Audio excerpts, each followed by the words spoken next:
Update us on a flood watch for the tri-state. But we want to take you to a time when there was little warning in the face of a catastrophic flood. Clyde Gray is live on the riverfront with stories about the flood of 1937 from those who remember. Clyde? Carol, it's hard to tell right now because of the fog, but I'm standing along the riverfront in Covington, an area that 75 years ago today would have been underwater. Today is the anniversary of the 1937 flood when it crested at 79.9 feet. It was then and remains to this day the biggest natural catastrophe to hit the tri-state. But I want to introduce you to some people who were there. For most of us, the big tri-state flood was this one, 1997.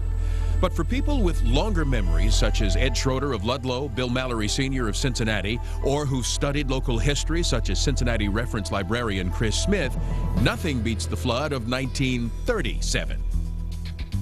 I've never seen anything like it. People turned to God and wanted to pray for this to cease. It was a disaster. I mean, I actually read a quote where someone said, "Is this the end of the world?" It wasn't.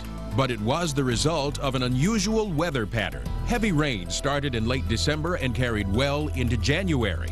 Snow melted upriver, all of it spawning a surge that swamped streets and neighborhoods for weeks, yielding these grainy but unforgettable images. Ed Schroeder, the boy on the right end of the bench in this kindergarten photo, was an adventurous 7-year-old when the flood happened. My mother and dad were, I'm sure, concerned, but the concern, I don't think, came over to me. For me, it was kind of exciting, you know. His parents and some neighbors took to boats, but only to help stranded residents in Bromley.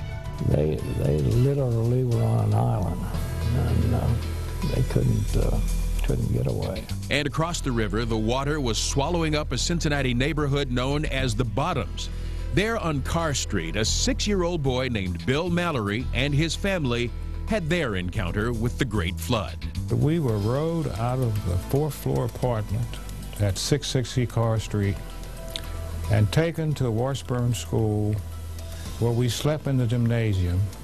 Mallory was safe, but on that island in the flood, still thirsty for fresh water. And the thing that I remember to this day is the smell and the taste of the water we had to drink in order to purify the water, because the water had become contaminated. Like Schroeder, Mallory remembers no personal fear, but both remember the high anxiety of the day now known as Black Sunday, January 24th.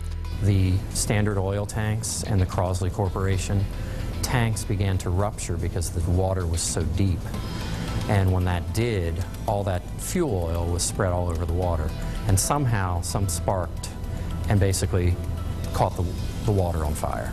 That's when people really started to panic, because they felt, well, it's not, you know, when's it going to stop, or is it going to stop? But stop it did on January 26th at 79.9 feet. 3rd Street today. The water made it up to 3rd Street downtown. And when the waters receded, they left a changed community. It was pretty devastating. There's nothing to compare to the 1937 flood. So the question, what did we learn from that flood? Well, such communities as Covington learned the value of flood walls, which stretch along some of their riverfront areas. We also learned the value of pulling together. Bill Mallory remembers an African-American National Guard unit that helped protect downtown Cincinnati. Ed Schroeder's parents went to the rescue of people in Bromley.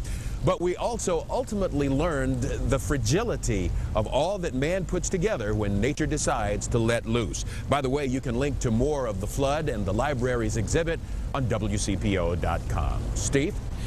Okay, Clyde, thanks very much. You know, I've got to tell you, having known a little bit about that and doing that piece earlier this week, bringing it home was the amazing stories from these folks, not just those grainy pictures. Those were really telling because of all the statistics that went along with this, right?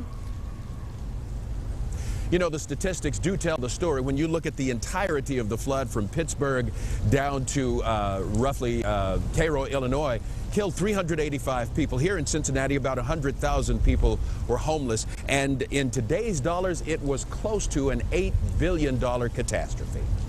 Quite amazing thing and a great piece, Clyde. It was interesting to hear those folks. And I have to comment, that looks pretty thick out there behind you for tonight, huh? You got some real dense fog going on, huh?